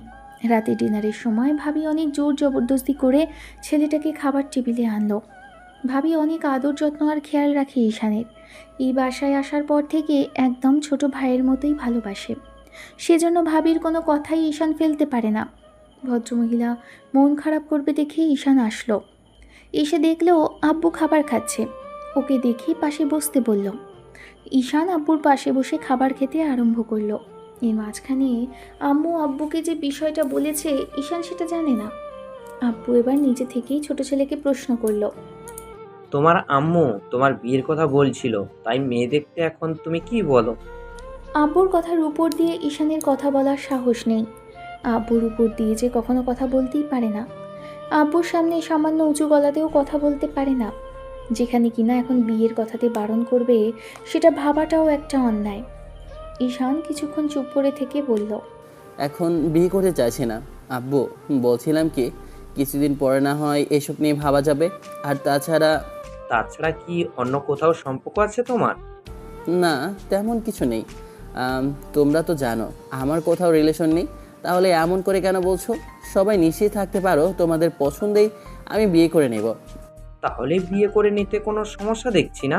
আমি মেয়ে দেখার ব্যবস্থা করছি। সম্পর্ক নেই সেটা ঠিক আছে, যদি কাউকে পছন্দ থাকে তাও বলতে পারো। না মানে আব্বু, বলছিলাম কি, আমি তো এখনো কিছু করি না, তাই আর কি একটা জব টপ করে তারপর না হয় বিয়ের কথা ভাবা যাবে। করোনা করবে, বাবার এত বড় ব্যবসা আর এত টাকা পয়সা থাকতেও তোমাকে বাইরে জব করতে হবে তোমার? আর সবচেয়ে বড় বিষয় হচ্ছে তোমার আম্মু চাইছে, তাই বিয়েটা করে নাও। কিন্তু আব্বু, আমি দ্বিতীয়বার এসব বিষয় নিয়ে আমি কোনো কথা শুনতে চাইছি না। বিয়ে করবে না কি করবে সেটা আমি জানি। এত লাজ লজ্জা শরম পেতে হবে না। কোনো সমস্যা না থাকলে বিয়ে করে নাও, সব ঠিক হয়ে যাবে। তোমার আম্মু আর একটা বৌমা চাই। মেয়ে যেহেতু নেই, তাহলে দুটো বৌমা হলে সমস্যা কোথায়? ঈশান কোনো কথা বলল না। আব্বুর উপর দিয়ে কথা বলার সাহস ঈশানের হয়নি। ছেলেটা রুমে আসতেই ভদ্রমহিলার নম্বর থেকে কল আসলো, যার জন্য ঈশান ফোনটা রিসিভ করে এক প্রকার বকাঝকা করতে লাগলো। কি কুক্ষণে যে আমি আপনার সাথে দেখা করতে গিয়েছিলাম উপরওয়ালাই ভালো জানে। আপনার জন্য আজকে এরকম একটা পরিস্থিতিতে আমাকে পড়তে হয়েছে। বাসায় আসতে না আসতে এসব আজে বাজে কথা আমাকে শুনতে হচ্ছে। আপনি কেন আমার সাথে দেখা করলেন? কোন জন্মের শত্রু আমি আপনার তো কোনো ক্ষতি করিনি, তাহলে আপনি আমার এরকম সর্বনাশ করার জন্য উঠে পড়ে লেগেছেন কেন? কি সমস্যা আপনার? কি হয়েছে বেবি? এমন করে কথা বলছো কেন? তুমি তো রাগ করে আছো কেন শোনো? শাশুড়ি আম্মু, শ্বশুর আব্বু কিছু বলেছে তোমায়? আমাকে বলো জানটা। কি বলেছে ওরা? তুমি নিশ্চয়ই বাসায় গিয়ে এসব নিয়ে ঝামেলা করেছো, তাই না? আচ্ছা ঠিক আছে, আমি কাল আসবো, এসে সবাইকে সবটা বলবো। তুমি এখন হাইপার হইও না শোনো, তোমার শরীর খারাপ করবে। সামনে আমাদের বিয়ে, যদি তোমার শরীর খারাপ হয় তাহলে আমাকে আদর করবে কে বেবি? নির্লজ্জ বেশরম মেয়ে। আমি বলছি একটা আর উনি আরেক দিকে টেনে নিয়ে যাচ্ছে। লজ্জা শরম নিয়ে আপনার? নিজের ছোট ভাইয়ের বয়সী একটা ছেলেকে এসব বলছেন? একদম ভাইয়ের কথা বলবে না। তুমি আমার কোন জন্মের ভাই? হ্যাঁ শুনি না, তুমি আমার কাজিন, আর না তুমি আমার কোনো জন্মের ভাই। তুমি তো আমার ফ্রেন্ডের ছোট ভাই। তাহলে আমি এসব কথা বললে সমস্যা কোথায়? এত কথা বলবে না। আমি যেটা বলছি সেটা মন দিয়ে শোনো। কাল দেখা করো, আর নয়তো আমাকে বাসায় আসতে হবে, বলে দিলাম জানটা। ঈশান বুঝতে পারলো এই মেয়ের সাথে কথা বলে কাজ হবে না, তাই কলটা কেটে নম্বরটা ব্লক করে দিল। আর ব্লক করে যেন জীবনের আরেকটা বড় ভুল করলো। কারণ ব্লক করার পর থেকে মেয়েটা নতুন নতুন নম্বর থেকে রোজ রোজ কল করছে। ঈশান যতবার কল রিসিভ করছে ততবার এই মেয়েটার কণ্ঠস্বর শুনে কেটে দিচ্ছে। সিনথিয়া গত এক সপ্তাহ যাবৎ ঈশানের এমন ইগনোর সহ্য করলো। তারপর উপায় না পেয়ে সেদিন সিনথিয়া ঈশানের বাসায় চলে আসে। আর এসে যখন দেখলো সবাই ডাইনিং টেবিলে বসে আছে, তখন সিনথিয়া এসে ডাইনিংয়ে দাঁড়ালো। মাথায় ঘোমটা টেনে সবাইকে উদ্দেশ্য করে সালাম দিতেই তখন আম্মু আর ভাবি মুচকি হাসি দিয়ে বলতে লাগলো, আম্মু, এই নাও, তোমার ছোট ছেলের বউ চলে এসেছে। আর তোমাকে টেনশন করতে হবে না, এখন কথা বলে নাও ইচ্ছে মতো। আম্মু, আমি কিন্তু খুব রাগ করেছি। তবে তুমি আমাকে সেদিন ফোন দিলে, তারপর থেকে আর কোনো ফোনই দিচ্ছ না কেন? আর কল করলেও রিসিভ করছো না। তোমার ছেলেকে কত করে কল করেছি, সেও রিসিভ করছে না, আমার সাথে একটু কথাও বলছে না। তোমরা কি আমাকে ইগনোর করে যেতে চাইছো? আমি কিন্তু একবারের জন্য চলে আসছি, আজকেই বলে দিলাম। বান্ধবীর এমন কথাতে ইমন কাঁদতে লাগলো। তখন সিনথিয়া একটু রাগী চোখে ওর দিকে তাকিয়ে থেকে বলল, এই হতভাগা, তুই এরকম করে কাশাকাশি করছিস কেন? তোর বউকে তুই দেখ, আমি আমার জামাইয়ের খোঁজখবর নিচ্ছি, তাতে তোর কে? সিনথিয়া এবার বাড়াবাড়ি হয়ে যাচ্ছে। আমি তোকে বারণ করেছিলাম এরকম কিছু করতে। এখন হলো তো, ছেলেটা তো ভয়ে বাসায় আসছে না। মানে কি, বাসায় আসছে না? তাহলে কোথায় থাকছে আজকাল? কোথায় আর থাকবে, বাইরে বাইরে ঘোরাফেরা করে। আরও আগে থেকেই ওর এটা বদ অভ্যাস। তাই বলছি কি, এসব পাগলামি বন্ধ কর, বাসায় চলে যা। আর আঙ্কেল আন্টিকে বল ভালো কোনো ছেলে দেখে বিয়ে করিয়ে দিতে। তুই যে বিয়ে পাগল হয়েছিস সেটা আমি আন্টিকে বলতে পারছি না। আর তুই নিজে গিয়ে বল, আমার নিজেরই লজ্জা লাগবে তোর এসব কর্মকাণ্ডর জন্য। ওরে আমার লজ্জাবতী লতিকারে, এখন তোমার লাইফটা ক্লিয়ার হয়ে গিয়েছে তো? এখন আমাকে আর দরকার নেই, তাই না? আম্মু, তোমার ছেলেকে বলো আমাকে যেন খুব তাড়াতাড়ি বিয়ে করে নেয়, না হলে কিন্তু আমি উল্টোপাল্টা কিছু একটা করে ফেলবো, বলে দিলাম। তোমার ছেলে আমার সাথে কথাও বলতে চাইছে না, এটা কি খুব ভালো হচ্ছে বলো? সিনথিয়া মাথা নিচু করে রইল। আম্মু টেনে ওকে পাশে বসাতেই সিনথিয়া আম্মুকে জড়িয়ে ধরল আর ফুপিয়ে কেঁদে উঠল। মেয়েটার এমন কর্মকাণ্ডে সবাই অবাক হলো। কয়েকটা দিনে মেয়েটা এত আবেগী আর ইমোশনাল হয়ে পড়বে সেটা কেউ ভাবতে পারেনি। অন্যদিকে বারান্দা থেকে, অর্থাৎ দোতলার বারান্দা থেকে ঈশান এসব কর্মকাণ্ড দাঁড়িয়ে থেকে দেখছিল। আর দেখেই ওর গলা শুকিয়ে গেল। আম্মু যেহেতু মেনে নিয়েছে, তাহলে তো এই বজ্জাত মহিলাকে নির্ঘাত বিয়ে করতে হবে। ছেলেটার মনে আর মাথায় শুধু একটা কথাই ঘুরপাক খেতে লাগলো, বাচ্চা চাইলে পালা ঈশান, কয়েক মাসের মধ্যে আর এ মুখো হোস না। এই ভদ্রমহিলার সাথে তোকে বিয়ে করতে হবে, পালা এখন, ভাগ ঈশান। ঈশান কথাগুলো বলেই রুমে চলে আসলো। তারপর দরজা আটকে দিয়ে ব্যালকনি থেকে একটা দড়ি বেয়ে কোনো রকমে দড়ি বেঁধে সেখান দিয়ে নেমে সেই যে পালিয়েছে। এরপর গত 15 দিন ছেলেটার কোনো খোঁজখবর নেই। এর মাঝখানে সিনথিয়া কতবার যে বাসায় এসেছে, এসে আম্মুকে জড়িয়ে ধরে কান্নাকাটি করেছে তার ঠিক নেই। অন্যদিকে সিনথিয়ার এরকম পাগলামিতে ইমন অনেক টেনশনে আছে। যদি মেয়েটার আব্বু আম্মু জানতে পারে, তাহলে সব দায়ভার এসে পড়বে ইমনের উপর। ইমন শেষে উপায় না পেয়ে আম্মুকে একটা কথা বলল, যে কথাগুলো শোনার পর আম্মু বড্ড বেশি খুশি হয়েছে। আম্মু কল করলে ঈশান রিসিভ করেন, তাছাড়া কখনো অন্য কারো কল রিসিভ করছে না। গত 15টা দিন যাবৎ কোথায় আছে ছেলেটা, তবে সবসময় ফোনটা অফ থাকে। ঈশানের নম্বর সিনথিয়া অনেকবার নিয়েছে, কিন্তু ও নম্বরটা আগে দিয়েছে, তবে ওকে খুঁজে পাওয়া যাচ্ছে না। সিনথিয়ার এরকম কান্নাকাটিতে শেষ 15 দিনের মাথায় সেদিন সিনথিয়া কান্নাকাটি করে বলতে লাগলো, আমি আর আসবো না আন্টি, আমি বুঝতে পেরে গেছি তোমার ছেলে আমাকে দেখে খুবই ভয় পায়, আমি অন্য কোথাও বিয়ে করে নেব। আসলে কি বলতো, তোমার ছেলের বউ হওয়ার খুব ইচ্ছে ছিল। তুমি ভেবেছিলে তোমার বড় ছেলের সাথে আমার সম্পর্ক আছে, কিন্তু দেখো তোমার ছোট ছেলেকে আমি প্রথম দেখাতেই আর এই কয়েকটা দিনে এত ভালোবেসে ফেলেছি যে ওকে বোঝাতেও পারলাম না। ও সব সময় আমার থেকে দূরে সরে থাকতো, আমি ওকে পাবো না, তারপরেও পাগলামি করেছি। ঈশান আমার জন্য বাসাতেই আসছে না, তোমাদেরও খারাপ লাগছে ওর জন্য, তাই আমি চলে যাচ্ছি। আজকের পর আমি আর আসবো না। এমন তোর ভাইয়ের বিয়েটা তুই যেখানে খুশি দিস, আমি আর তোদের মাঝে আসবো না কখনো। মেয়েটা সেই যে সেদিন কান্নাকাটি করতে করতে চলে গেল, তারপর আর আসেনি একটা সপ্তাহ। আর ঈশান তার 2 দিন বাদেই বাসায় ফিরে এসেছিল। যখন জানতে পেরেছে সিনথিয়া আর বাসায় আসছে না, আর বাসায় আসার পর আম্মু ছেলেকে অনেক বকাঝকা করেছিল, বলেছিল ওকে আর কখনো বিয়ের কথা বলবে না। আব্বুকে বারণ করে দিয়েছে, আব্বু যেন এসব কথা না বলে। আব্বু ঈশানের উপর নারাজ, ঈশান সেটা বুঝতে পারছে। আব্বুকে হয়তো এর মাঝে আম্মুর বলা হয়ে গেছে কোনো মেয়েকে ওরা পছন্দ করেছে, কিন্তু ঈশান কেন জানি মানিয়ে নিতে পারছে না। বয়সে সিনিয়র একটা মেয়েকে কি করে বিয়ে করবে সেটাই ভাবছে। 3 সপ্তাহের মাথায় সেদিন যখন সিনথিয়ার বাসা থেকে ইমনের নম্বরে কল আসলো, তখন দুপুরে সবাই লাঞ্চ করছিল। আর ঠিক তখনই ওর নম্বরে কল আসতেই ছেলেটা ফোনটা রিসিভ করতে ওপাশ থেকে সিনথিয়ার আম্মু কান্নাকাটি করতে লাগলো। ভদ্রমহিলার এমন কর্মকাণ্ডে ইমন উত্তেজিত হয়ে বলতে লাগলো, আন্টি কি হয়েছে তোমার? এরকম কান্নাকাটি করছো কেন? তোমার কণ্ঠ শুনে মনে হচ্ছে খুব বাজে কিছু হয়েছে। আমাকে বলো কি হয়েছে। বাবারে, সিনথিয়া সুইসাইড করার চেষ্টা করেছিল। আমি কি করব বুঝতে পারছি না। ওর আব্বু এই মুহূর্তে বাসায় নেই। কাজের লোকদের মাধ্যমে একটা ডক্টর ডাকিয়েছি। আমি কি করব জানি না। ওর আব্বু বিয়ের জন্য জোর করেছিল, তখনই এরকম কিছু করলো। কাল রাতে বাবা মেয়ের মাঝে অনেক কথা কাটাকাটি হয়, তারপর আজকেই এরকম একটা কাণ্ড করলো।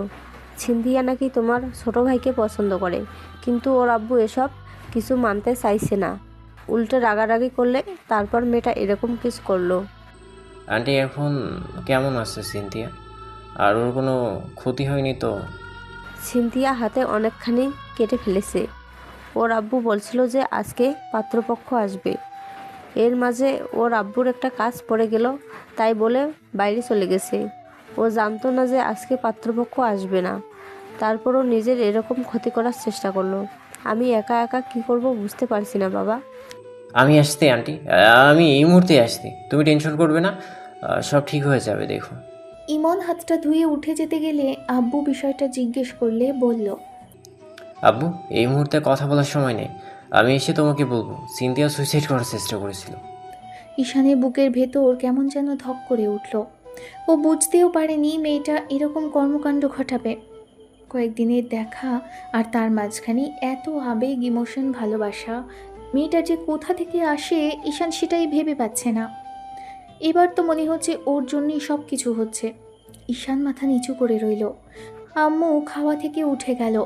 ঈশান একটু তো বুঝতে পারলো যে আম্মু ওর প্রতি খুবই বিরক্ত। ওর এরকম কর্মকাণ্ডের জন্য আম্মু প্রচণ্ড পরিমাণে রেগে আছে, যার জন্য কথাই বলছে না। আব্বু খাওয়া দাওয়া শেষ করে উঠে গেল। এবার ভাবি ঈশানকে বলতে লাগলো, ভাইয়া, মেয়েটা তো খারাপ না দেখতে।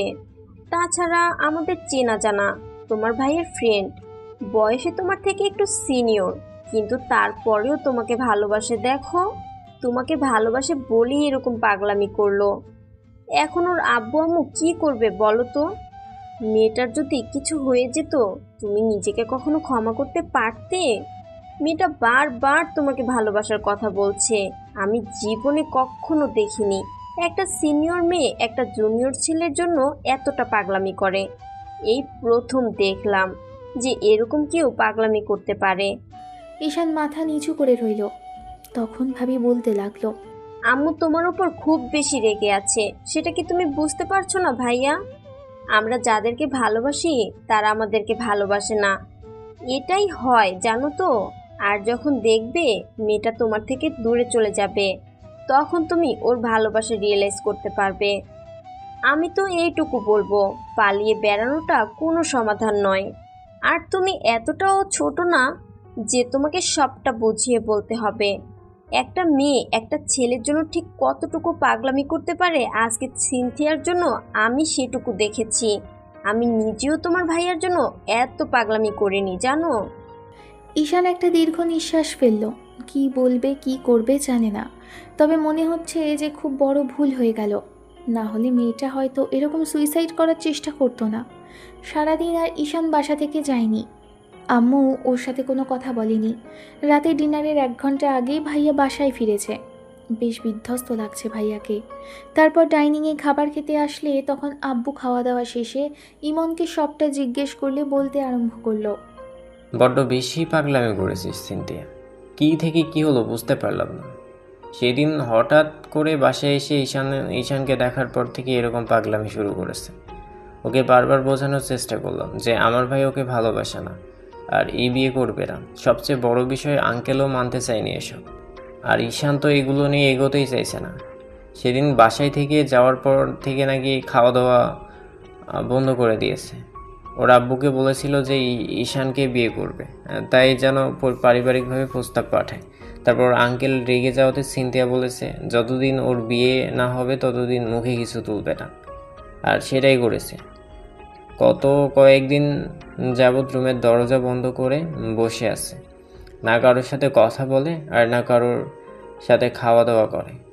আর আজকে যখন ওর আব্বু কাল রাতে বলেছিল যে পাত্রপক্ষ আসবে, তখনই সকালবেলা সুইসাইড করার চেষ্টা করেছে। ভাগ্যিস কাজের লোকটা দেখেছিল, না হলে হয়তো আর বাঁচানো যেত না। এখন কি করব সেটাই ভাবছি। সব কিছু মনে হচ্ছে আমার জন্যই হলো আব্বু। এসব ভালো লাগা খারাপ লাগা কোনোটাই আমাদের হাতে থাকে না। ইমন, এটা নিয়ে মন খারাপ করো না। ঈশান যেহেতু বুঝতে চাইছে না, তাহলে এগুলো বাদ দাও। তাছাড়া মেয়েটা ওর থেকে বয়সে সিনিয়র, এটা কি করে ওর পরিবারই বা মানবে বলো? তাই বলছি, এগুলো নিয়ে না এগোনোই হয়তো ভালো। আব্বু, আপনি কিছু বলেন না। আপনি চুপ করে থাকলে আমাদের টেনশন হয়। আমি আর কি বলবো? আমি এটুকুই বলবো, কাল দুপুরে আমরা ওদের বাসায় যাচ্ছি বিয়ের কথা বলতে। আর ঈশান, শোনো, যদি বিয়েটা করতে চাও তো চুপচাপ থাকো, আর যদি না করতে চাও তাহলে বাসা ছেড়ে আবার চলে যেও। আমি বুঝে নিব সবটা। তোমার জন্য একটা মেয়ের আজকের এই অবস্থা, তারপরও তুমি এমন জেদ ধরে বসে আছো। এইগুলো যে তোমার কবে বন্ধ হবে আমি জানি না, তবে এরপর যদি তুমি কোনো অঘটন ঘটাও, তার জন্য তুমি আর আমাকে বাবা বলেও ডাকবে না, আর তুমি আমার থেকে সকল সুযোগ সুবিধা হারাবে। তোমাকে ত্যায্যপুত্র করতেও আমার দ্বিতীয়বার বিবেকে বাঁধবে না। এখন ভেবে দেখো তুমি কি করবে। ঈশান চুপ করে রইল। রাতে আম্মুর রুমে আসলো। আম্মুর সাথে কথা বলার চেষ্টা করলেও আম্মু ঈশানের সাথে কোনো কথা বলেনি। শেষে ঈশান এক প্রকার হতাশ হয়ে রুমের দিকে ফিরে গেল। তারপর পরদিন যথারীতি সিনথিয়ার বাসাতে ওরা গিয়েছিল, কিন্তু সিনথিয়া ঈশানের সাথে দেখাও করতে চায়নি, কারোর সামনেও আসতে চায়নি। শেষে ওদের ডাইনিংয়ে বসার ব্যবস্থা করা হলো। সবাই বেশ কিছুক্ষণ চুপ করেছিল। আম্মু গিয়ে সিনথিয়ার সাথে কথা বলার চেষ্টা করলেও মেয়েটা বাইরে আসেনি। কান্নাকাটি করে বলেছে চলে যেতে। তারপর অনেক চেষ্টা করে যখন কেউ সফল হলো না, শেষে ভাইয়া ঈশানকে হাত ধরে টানতে টানতে সিনথিয়ার রুমের সামনে আনলো। তারপর এনে দাঁড় করিয়ে বলতে লাগলো, সিনথিয়া, তুই যাকে চাস তাকে নিয়ে এসেছি। সে তোকে বিয়ে করতে রাজি আছে। তুই এটা ভাবিস না যে জোর করে তাকে এনেছি। তোর এরকম কাজের জন্য ঈশান গিল্টি ফিল হচ্ছে। এখন তো একটু বেরিয়ে আয়, দেখ ঈশান দাঁড়িয়ে আছে। সিনথিয়া তাড়াহুড়ো করে উঠে বসলো, ফুপিয়ে ফুপিয়ে উঠতে লাগলো। ঈশান বুঝতে পারলো মেয়েটা কান্না করছে। সিনথিয়া তারপরও আসছে না দেখে এবার ইমন মেয়েটাকে ভিডিও কল করলো। ভিডিও কলে দেখলো যে ঈশান পাশে দাঁড়ানো। সাথে সাথে মেয়েটা ফোনটা ফেলে দিয়ে দৌড়ে এসে দরজা খুলে দিল। বড় ভাইয়ের সামনে ছোট ভাইকে জাপটে জড়িয়ে ধরল। সিনথিয়া ঈশানকে এত জোরে শক্ত করে জড়িয়ে ধরেছে, যার জন্য ছেলেটার মনে হচ্ছে ওর বুকের সাথে মিশিয়ে নিবে। সিনথিয়া ঈশানকে জড়িয়ে ধরে ফুপিয়ে উঠতে লাগলো। আর ইমন পাশ থেকে শুধু বলল, তোর ভয় নেই। আব্বু বাসায় এসেছে, আঙ্কেলের সাথে কথা বলেছে। খুব শীঘ্রই তোদের বিয়ের ব্যবস্থা হবে। তোর আব্বু যদি রাজিও না হয়, তারপরেও তাকে জোর করে তুলে নিয়ে যাব। যা, তোকে আমার ছোট ভাইয়ের বউ করেই ছাড়বো। এখন কান্নাকাটি করিস না ঈশান, তুই ওকে একটু থামা। দেখ ভাই, সিনথিয়া অনেক ভালো মেয়ে, তুই ওর সাথে অনেক ভালো থাকবি। ও হয়তো একটু পাগলামি করবে তোর জন্য, কিন্তু দিন শেষে এই ভালোবাসাটা তুই অন্য কারোর কাছ থেকে পাবি না। তুই না ভয় পেতি কাউকে ভালোবাসতে, যে তোকে ছেড়ে যাবে। কিন্তু দেখ, তুই যে মেয়েটাকে ভালোবাসিস না, সেই মেয়েটা তোর জন্য প্রচণ্ড পরিমাণে পাগল। আমরা যা চাই সবসময় সেটা হয় না, আর যেটা হয় সেটার পর আমাদের লাইফ ভালো কিছুই হয়। সুখে থাকবে তুই ওর সাথে। এখন একটু কথা বল। ঈশান সিনথিয়াকে নিয়ে সেখানেই দাঁড়িয়ে আছে। মেয়েটা ওকে জড়িয়ে ধরে হাজারটা কথা বলছে। ঈশান কোনো কথা বলছে না দেখে মেয়েটা ওকে ছাড়িয়ে নিল। তারপর নিজের চোখের পানিটা মুছে ঈশানের মুখের দুই পাশে হাত দিয়ে সারা মুখে চুমু খেলো মিনিট খানিক। তারপর ঠোঁটের সাথে নিজের থেকে ঠোঁট মেলালো। মেয়েটার এরকম কর্মকাণ্ডে ঈশান অবাক হয়েছে। কয়েক মিনিট পর সিনথিয়া ঈশানকে ছেড়ে দিয়ে বুকের মাঝে মুখ লুকিয়ে রাখলো আর বলতে লাগলো, বেবি, আমায় ভালোবাসো না তুমি, তাই না? আমি তোমাকে এত ভালোবাসি, তাহলে তুমি আমাকে একটু কেন ভালোবাসো না? আচ্ছা, আমি কি খুব বেশি দেখতে বাজে, খুব বেশি খারাপ বলো? তুমি তুমি বয়সের দোহাই দিয়ে আমাকে বারবার কেন দূরে সরিয়ে দিচ্ছ? তুমি তো অন্য কাউকে ভালোবাসো না, তাহলে তোমার এই ছোট্ট বুকে আমাকে একটু জায়গা করে দিলে কিসের সমস্যা বলো? আমি কথা দিচ্ছি, তুমি যা বলবে আজকের পর থেকে সেটাই হবে। দেখো, আর যদি বিয়ে না করো তাহলে আমি না সত্যি মরে যাব। তোমাকে ছাড়া অন্য কোথাও গিয়ে আমি একদমই ভালো থাকতে পারবো না। বিশ্বাস করো, আমি না সুইসাইড করতে গিয়েছিলাম। বারবার তোমার মুখটা আমার চোখের সামনে ভেসে উঠছিল। মনে হচ্ছিল যে আমি যদি মরে যাই তাহলে আর তোমাকে কখনোই দেখতে পাবো না। সিনথিয়া কান্নাকাটি করে এত সব কথা বলল, যার জন্য ঈশানের মায়া হলো। ঈশান নিজে ওর চোখের পানি মুছে দিতেই মেয়েটা আবারও ওকে জড়িয়ে ধরল। ঈশান জানে না কেন এত মায়া হচ্ছে এই মেয়েটার প্রতি, তবে আজকে আর পালাতে ইচ্ছে করছে না। পাগলি মেয়েটার সাথেই থাকতে ইচ্ছে করছে। এত পাগল একটা মানুষের জন্য কেউ হতে পারে ঈশান জানতো না। গত 1-1.5 মাসের দেখা সাক্ষাতেও যে কেউ কাউকে এত ভালোবাসতে পারে ঈশান ভাবতেও পারেনি। শেষে মেয়েটার জেদের কাছে হার মানল। ওকে বুকের সাথে আলতো করে জড়িয়ে ধরতেই সিনথিয়া ওকে জড়িয়ে ধরে কাঁদতে লাগলো। এর মাঝখানে আম্মু ও ভাবি আসতেই ঈশানকে সিনথিয়া ছেড়ে দিয়ে লজ্জায় অন্যদিকে মুখ ঘুরিয়ে রাখলো। আম্মু আর ভাবি বলল ওদের বিয়েটা 1 সপ্তাহ পরে নাকি ঠিক হয়েছে, কিন্তু সিনথিয়ার জেদের কারণে 1 সপ্তাহ সময়ও পেল না। মেয়েটা 1 সপ্তাহ সময় দিল না, যার কারণে ঈশান অবাক হলো, কারণ পরদিনই ওদের বিয়ের কাজটা শুরু হলো। অবশ্য তাই হতো, তবে ছোট ছেলের বউ বলে কথা, একটু খরচ খরচা আর শপিং টপিংয়ের বিষয় আছে। আর ছেলের বউকে সুন্দর করে সাজিয়ে নিবে বলেই আব্বু আসার সময় আশ্বাস দিল সিনথিয়াকে। সেই সকাল থেকে না খেয়ে বসে আছে মেয়েটা। দুপুরের দিকে যখন ঈশানের বন্ধুরা ওকে সারা রাস্তা খোঁচাতে খোঁচাতে এসেছে, সিনিয়র বউ পাচ্ছে বলে বন্ধু, ঈশান সব সময় এলোমেলো ঘোরাফেরা করে। সিনিয়র বউ এসে এরপর থেকে শাসন করবে, এসব কথাই ওকে বলছিল। পার্লার থেকে আর্টিস্ট আনা হলো। ভাবির সাথে থেকে মেয়েটাকে খুব সুন্দর করে সাজিয়েছে। খাওয়া দাওয়ার বেশ ভালোই আয়োজন করেছিল এটুকু সময়ের মধ্যে শ্বশুরবাড়িতে। ঈশানের কেমন যেন জামাই জামাই ফিল হচ্ছে, আর হবারই কথা। আজকে নতুন বর সাজে এসেছে, আর খাওয়া দাওয়া করে তারপর ডাইনিংয়ে বসে রইল। অনেকেই অনেক কথা বলছিল। এর মাঝে সিনথিয়ার আম্মু চলে গেল।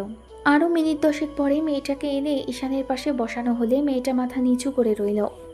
বিয়ের কাজ শুরু হতেই ইমন ভাইয়া ঈশানের দিকে তাকিয়ে মুচকি মুচকি হাসতে লাগলো।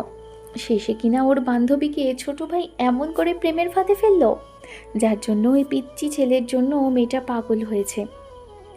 নিজের থেকে বয়সে সিনিয়র একটা মেয়েকে বিয়ে করেছে, যার জন্য ঈশানের নিজেরই লজ্জায় মরে যেতে ইচ্ছে করছে। কি করে এই মেয়ের সাথে সংসার করবে? যে পরিমাণে পাগলি, তার উপর সবার সামনেই কেমন জড়িয়ে ধরে। বিয়ে হতেও যে এরকম কোনো কাজ করবে না তার কি গ্যারেন্টি আছে? ঈশান সেটাই ভাবছিল বসে বসে। বিয়েটা বেশ ভালোভাবেই সম্পন্ন হলো। ঈশান ভেবেছে মেয়েটাকে বলবে কয়েকটা দিন সময় দেওয়ার জন্য, কিন্তু আদেও কি ওর কাছ থেকে সময় পাবে কি না জানে না। বিয়েটা সম্পূর্ণ করে শ্বশুরবাড়িতে সবার সাথে কথা বলে তারপর সন্ধ্যার মুখে যখন রওনা দিবে, তখন শ্বশুর ঈশানের হাত ধরে কেঁদে ফেলল। ঈশান অবাক হলো ভদ্রলোকের এরকম কর্মকাণ্ডের জন্য। যে লোক ঈশানের সাথে মেয়েটার বিয়েটা মানতে চাইছিল না, সেই লোকটাই আবার ওর হাত ধরে কান্নাকাটি করছে। আঙ্কেল, আপনার মেয়ে আমার থেকে বয়সে সিনিয়র, এখন আমার ওপর অনেক বড় একটা দায়িত্ব। তবে আপনি যে এত সহজে সব কিছু মেনে নেবেন আমি ভাবতে পারিনি। ইভেন আমি এটাও ভাবিনি যে আমার পরিবারের সবাই সবটা মেনে নেবে। সবাই রাজি ছিল। আর আম্মুর তো সিনথিয়াকে অনেক বেশি পছন্দ, সেই জন্য প্রথম দিন থেকেই বলছিল, কিন্তু আমি কিছু করি না। আর তার উপরে এখনও পড়ালেখাটা করছি, সেই জন্য চাইছিলাম একটা জবে টবে ঢুকবো, কিন্তু আব্বু বলল জবে ঢুকতে দেবে না। এত বড় বিজনেসম্যানের ছেলে হয়ে যদি জব করি তাহলে হয়তো খারাপ দেখাবে, তাই ভাবছি বিজনেসটায় মনোযোগ দেওয়ার চেষ্টা করব। কিন্তু আমি এগুলোর কিছুই জানি না, আর হঠাৎ করে আজকে বিয়ে করতে হলো শুধু ওনার পাগলামিতে। কিন্তু আমি এইটুকু আপনাকে আশ্বস্ত করছি, আমি জানি না কতটুকু পারবো, তবে ওনাকে আগলে রাখার চেষ্টা করব। আপনার মেয়ের গায়ে কখনো কোনো আঁচ আসবে না, আমি ওনাকে সবসময় ভালো রাখার চেষ্টা করব আঙ্কেল। ভদ্রলোক ঈশানকে জড়িয়ে ধরলেন। ঈশানও ওনাকে আশ্বস্ত করার জন্য আলতো করে জড়িয়ে ধরতেই ভদ্রলোক কিছুক্ষণ জড়িয়ে ধরে রেখে ছেড়ে দিলেন। তারপর ওর কাঁধের উপর হাত রেখে বলতে লাগলেন, আমার কোনো ছেলে নেই, তাই আজকে থেকে তুমি আমার ছেলে।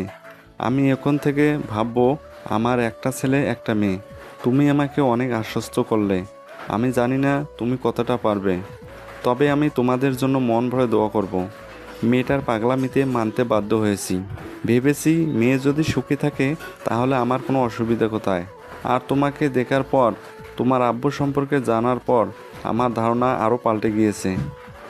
আমি জানি ও বাড়িতে গিয়ে আমার মেয়ে খারাপ থাকবে না। তাছাড়া ইমন ওর ফ্রেন্ড, আর তুমি এখন সিনথিয়ার হাজব্যান্ড।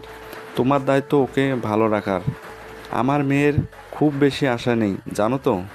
ছোটোবেলা থেকে তেমন কিছুই চাইনি, ও শুধু চেয়েছি একটু ভালো থাকতে, বাইরে যেতে, স্বাধীনভাবে চলাফেরা করতে। এত এত টাকা পয়সা থাকার পরও সাধারণ জীবনযাপন করে আমার মেয়েটা। আমি ওকে বুঝিয়েছি ও বাড়িতে গিয়ে তোমাদের কোনো সমস্যায় ফেলবে না, বিশেষ করে তোমাকে কোনো প্রকার অপ্রীতিকর পরিস্থিতিতে ফেলবে না। আর আর হ্যাঁ, এখন তো আমার বাড়িটা ফাঁকা হয়ে থাকবে, তাই বলছি কি, তোমরা যদি মাঝে মাঝে এসে একটু থেকে যেতে, ওই আর কি, কিছুদিন বাদে বাদে। আমাদের এখন একা লাগবে, তাই যখন খুশি এসো। আমার মেয়েটাও যে আমাদের ছাড়া থাকতে পারবে না, আমিও সব দিকটাই বিবেচনা করলাম। এত কাছে কিনারায় বাড়ি, সেজন্য সচরাচর দেখা হবে সেটা ভেবেই আরও বিয়েটা দেওয়া। তোমরা ভালো থাকবে। আর হ্যাঁ, বাবা হিসেবে আমার কর্তব্য তোমাকে আর কিছু দেওয়া, কিন্তু আমি এই মুহূর্তে কিছুই দিতে পারিনি। আমি চেয়েছিলাম আমার মেয়ের জামাই মুখ ফুটে যেটা চাইবে আমি সেটাই দেওয়ার চেষ্টা করব। অবশ্য সিনথিয়া যা এখন সব তোমারও। তারপরও তুমি আমাকে বলো, তোমার কী চাই আব্বু? আঙ্কেল, আমি কিচ্ছু চাই না, আব্বুর যথেষ্ট আছে। আর আমি ওরকম ছেলে না যে মেয়ের বাবার কাছ থেকে যৌতুক নিয়ে বিয়ে করব। তারপরও যদি বলতে যে তোমার কী চাই, আমি খুশি হতাম। আমার কিছু চাই না আঙ্কেল। আপনি আপনার ঘরের সম্মান আমার ঘরে পাঠিয়েছেন, উনি আমার আমানত। আর সবচেয়ে বড় কথা কি জানেন, ওনাকে যে পাঠিয়েছেন সেটার জন্য আম্মু অনেক খুশি। আর আম্মুকে খুশি করতে পেরে আমিও আজকে স্বস্তির নিঃশ্বাস নিতে পারছি। আর হ্যাঁ, আপনি এত করে যখন বলছেন, তাই যদি কখনো প্রয়োজন হয় আমি অবশ্যই চেয়ে নেব। ভদ্রলোকের সাথে কথা বলা শেষ করে আব্বু আম্মুর সাথে ঈশান বাইরে বেরিয়ে পড়ল। মেয়েটা কেঁদেছে, তবে জোরে জোরে কাঁদেনি, বাচ্চাদের মতো গুনগুন করে কাঁদছিল। ঈশান সিনথিয়া পাশাপাশি একই গাড়িতে পাশের সিটে বসে আছে। সিনথিয়া গাড়িতে উঠে তারপর হুটহাট করে ঈশানের একটা হাত জড়িয়ে ধরে কাঁধে মাথা রাখলো। ঈশান কোনো কথা বলছিল না দেখে এবার সিনথিয়া নিজে থেকেই বলতে লাগলো, আমি কান্না করেছি ঈশান, তোমার কি একটু মায়া হচ্ছে না? তুমি তুমি আমাকে ভালোবাসো না, ঠিক আছে, তাই বলে কি আমার জন্য তোমার একটুও মায়া হয় না? একটু আদর করে দিতে পারো না আমায়? সিনথিয়ার এমন কথাতে ভাবি ভাইয়া সামনে থেকে ফিক করে হেসে ফেলল। ভাবি ঈশানকে ইশারা করতেই ছেলেটা লজ্জা পেল, তবে কি করবে জানে না। মেয়েটার মাথাটা একটু বুকের সাথে চেপে ধরতেই সিনথিয়া ওর পাঞ্জাবির কলারটা আঁকড়ে ধরে ফুপিয়ে ফুপিয়ে উঠতে লাগলো। ঈশান একটা সময় আরেকটা হাতে মেয়েটার মাথায় রেখে জড়িয়ে ধরে রেখেছে। বাসায় আস্তে আস্তে মেয়েটা কখন ঘুমিয়ে গেছে ঈশান বুঝতেই পারেনি। আম্মু ছেলেকে বলল কোলে করে নামাতে। ঈশান কোলে করেই নামালো মেয়েটাকে, তারপর রুমের দিকে নিয়ে গেল। রুমে এসে বেডে যখনই শুইয়ে দিতে যাবে তখনই কেমন টান অনুভব করলো গলায়। ঈশান হুড়মুড়িয়ে সিনথিয়ার বুকের ওপর পড়ে যেতেই মেয়েটা ওর গালে কিস করে বসলো। সাথে সাথে ঈশানের বুঝতে আর বাকি রইল না যে মেয়েটার ঘুম ভেঙে গেছে। চোখ বড় বড় করে তাকাতে তখন সিনথিয়া একটা দুষ্টু হাসি দিয়ে ওর ঠোঁটের সাথে আলতো করে ঠোঁট ছোঁয়াতেই ঈশান ধরফরিয়ে উঠে গেল। আর ছাড়িয়ে নিয়ে এবার দরজার দিকে তাকাতেই কানে আসলো কারো কথা। ঈশান সিনথিয়ার দিকে ফিরে তাকিয়ে শুধু বলল, আপনার জন্য আমাকে লজ্জায় মরে যেতে হবে। কী সব আজে বাজে কাজ করছেন, এখন কি এগুলো না করলেই নয়? আপনার কি আর তর্স হয়েছে না? বিয়েটা হয়েছে দুজনের একসাথে থাকবো, তারপরও এতে এত তাড়া কেন? মেয়েটা মাথা নেড়ে না সূচক উত্তর দিল। ঈশান তাড়াহুড়ো করে ওয়াশরুমে চলে গেল। বেরিয়ে আসলো মিনিট 10 পরে। এসে দেখলো আম্মু ভাবি মেয়েটার সাথে কথা বলছিল। আর ঘরোয়াভাবে বিয়েটা হওয়ার কারণে তেমন আত্মীয় স্বজনদের বলতে পারিনি, শুধু বন্ধুবান্ধব কয়েকজন ছিল, এই আর কি। যাই হোক, ঈশান বাইরে এসে আব্বু আর ভাইয়ের সাথে অনেকক্ষণ যাবৎ কথা বলল। বন্ধুরাও ছিল সেখানে, বসে ওদের সাথে কথা বলছিল। আব্বু বলছিল ভবিষ্যতে ওদের সম্পর্কের উন্নতি হলে তখন একটা অনুষ্ঠান করে দিবে, কিন্তু ঈশান তেমন কিছুই চায়নি। তবে মনে হচ্ছে মেয়েটা যে পরিমাণে বজ্জাত, তাতে ওকে যে কোনো সময় লজ্জায় ফেলবে। তার উপর মেয়েটা হুটহাট করে যেসব কর্মকাণ্ড করে তাতে লজ্জায় ওকে পড়তে হয়। এই মেয়েকে নিয়ে যে কি করে সংসার করবে সেটা ভেবেই তো ভয় লাগছে। যাই হোক, রাতে 10টা বাজে ঈশান রুমে আসলো আর সিনথিয়া যাওয়ার জন্য অপেক্ষা করছে। সেটা খুব ভালো করেই জানে। মেয়েটার জন্য কেমন যেন রুমে আসতেই ভয় ভয় লাগছিল। মনে হচ্ছিল একটা দরজার মহিলা রুমে বসে আছে। ঈশান এসে দরজা ঠেলে ভেতরে প্রবেশ করলো। দরজা খোলার শব্দে সিনথিয়া একটু হকচকিয়ে যায়।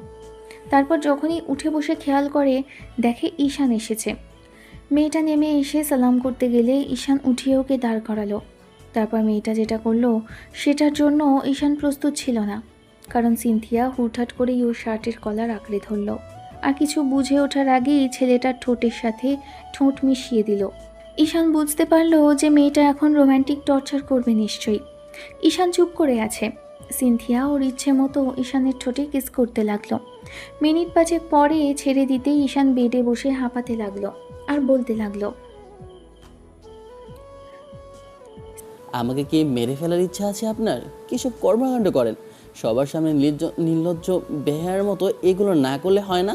এটি তোমার জন্য শাস্তি। তুমি পারতে না আমাকে বিয়েটা আরও আগে করে নেওয়ার জন্য রাজি হতে? তাহলে কেন করো না? আমাকে কষ্ট দিলে মাঝখান থেকে। তোমার তো হচ্ছে, তোমাকে এর জন্য অনেক বেশি শাস্তি পেতে হবে। দেখো বেবি, কোনো শান্তি আর দেননি, এখন শুধু আমাকে মারতে বাকি রেখেছেন। জানেন, যখন জানতে পেরেছিলাম আপনি সুইসাইড করতে গিয়েছিলেন তখন আমার কি অবস্থা হয়েছিল? একটাবার ভাবেননি আপনি নিজের মতো করে সবটা করেছেন। আপনার এসব কর্মকাণ্ডের জন্য আমার জীবনটা যায় যায় অবস্থা। আপনি আসলেই একটা বজ্জাত মেয়ে। তাই না? দাঁড়াও, দেখাচ্ছি এই বজ্জাত মেয়ে কি করতে পারে। সিনথিয়া কথাটা বলে ঈশানকে ধাক্কা মেরে বেডে ফেলে দিল। তারপর ওর বুকের ওপর উঠে গেল। পাঞ্জাবির কলারটাকে ধরে দুজনের 4 ঠোঁট এক করে দিল। ঈশানের চোখ বড় বড় হয়ে গেল। কিছুক্ষণ বাদেই মেয়েটার এরকম অবাধ্য স্পর্শে ঈশান উত্তেজনার ঘরে কি করেছে নিজেও জানে না। তবে যখন হুঁশ ফিরল তখন বুঝতে পারল যেটা এই মুহূর্তে সেটা চায়নি সেটাই হয়েছে। মেয়েটার থেকে সময় চেয়েছিল ঈশান, কিন্তু ওর এমন কর্মকাণ্ডের কারণে এখন দুজনে একদম এলোমেলো অবস্থায় বিছানায় শুয়ে আছে। এই মুহূর্তে সিনথিয়া ঈশানের বুকের মধ্যে, আর ছেলেটাও চুপচাপ শুয়ে আছে। একটু আগে পুরো রুম জুড়ে ঝড় বয়ে গেছে এই দুজনের ভালোবাসার, আর এই ভালোবাসাটা জোর করে সিনথিয়া ঈশানের থেকে আদায় করে নিয়েছে। সিনথিয়া জানে ছেলেটাকে আজ বাদে কাল অবশ্যই ওকে ভালোবাসবে। কথাগুলো ভেবেই মুচকি মুচকি হাসছে মেয়েটা। একটু আগেই পিচ্চিটা উত্তেজিত হয়ে ওকে প্রচণ্ড পরিমাণে আদর করছিল। যদিও সবটা সিনথিয়ার জোরাজুরিতে হলো, তারপরও এখন লজ্জা লাগছে যে পিচ্চি ছেলেটা কিনা এত বড় একটা কাজ করে দেখালো। সিনথিয়া কথাগুলো ভাবছিল আর বারবার লজ্জায় ঈশানের বুকের মধ্যে মুখ লুকাচ্ছিল আর ততবারই চুমু খাচ্ছে বুকে। ঈশানের অস্বস্তি ফিল না হলেও মেয়েটার এমন অবাধ্য স্পর্শে পুরো শরীর জুড়ে অনুভূতির শিহরণ বয়ে যাচ্ছে। আবার ইচ্ছে করছে মেয়েটাকে আরেকবার কাছে পেতে, কিন্তু না, ঈশান কয়েকটা দিন সময় চায়। ভাবলো যে আজকের পর হয়তো মেয়েটা এগুলো কিছুই করবে না। ঈশান আনমনে সিনথিয়ার মাথার চুলের ভাঁজে হাত বোলাচ্ছে, আরেক অন্য হাতে পিঠে জড়িয়ে রেখেছে। চোখ বন্ধ করে আছে মেয়েটা। একটু বাদেই কিছু একটা ভেবে এগিয়ে এসে ছেলেটার গলায় আর ঘাড়ে চুমু খেতেই ঈশান বলতে লাগলো, এখন অন্তত আর দুষ্টুমি করবেন না প্লিজ, একটু ঘুমান, আমাকেও ঘুমাতে দিন। একটু আগে আপনি যেটা চেয়েছেন সেটাই হয়েছে, তাই আশা করছি এখন আর কোনো পাগলামি করবেন না। সিনথিয়া গাল ফুলিয়ে ঈশানের গলায় মুখ ডুবিয়ে রেখেই জড়িয়ে ধরল। ঈশান ওদের গায়ে চাদরটা দিয়ে ভালো করে ঢেকে দিল। পরদিন সকালে যখন সিনথিয়ার আর ঘুম ভাঙতেই লজ্জা নিজেই মরে যাচ্ছিল, শেষে কিনা নির্লজ্জ ছেলেটার সাথে সেই সম্পর্কে জড়ালো যেটা পবিত্র ছিল।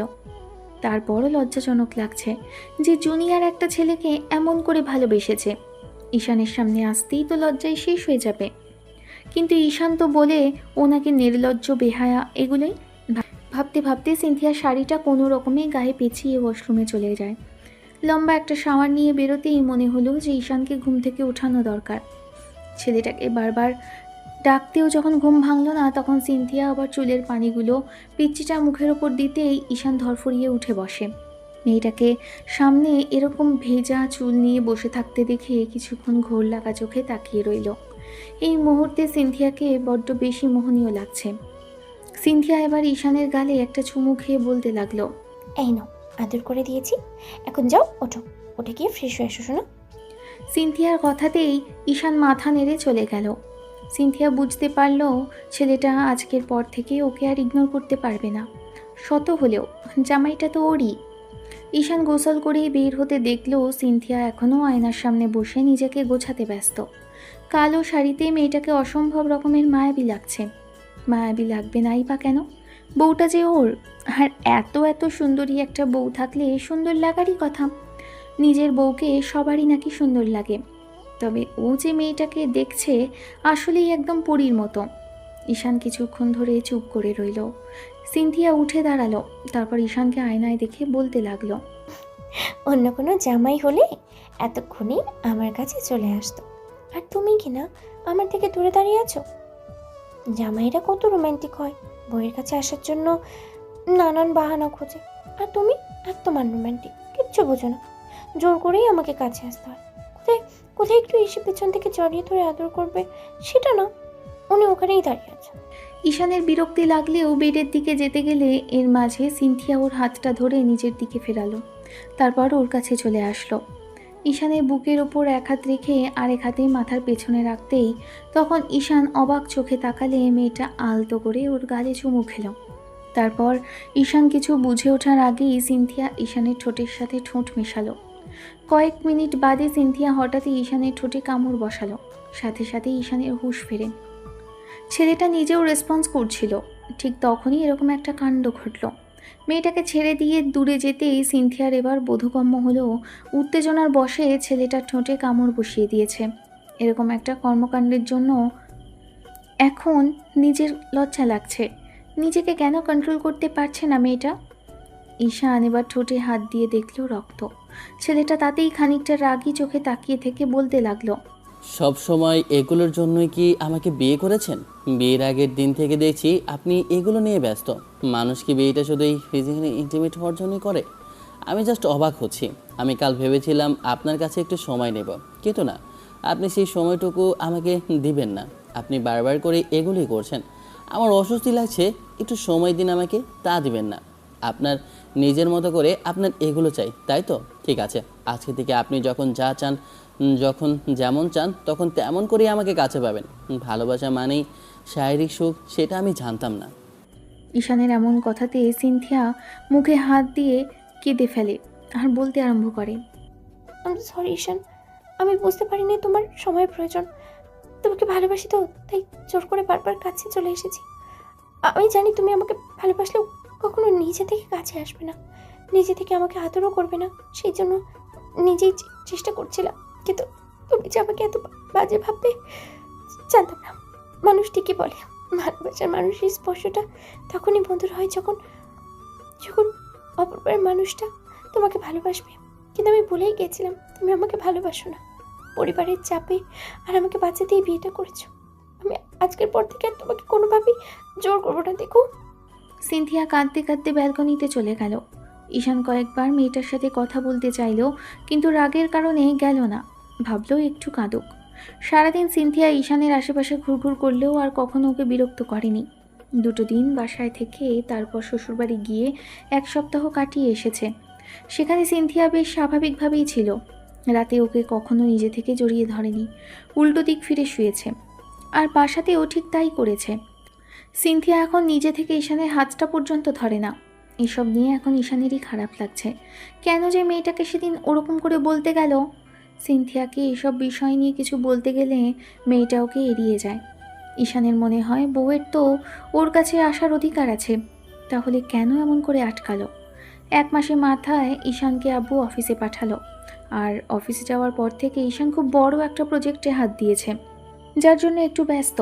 তারপর কাজের চাপের মধ্যে দিয়ে আর 1 মাস মাঝে কেটেছে।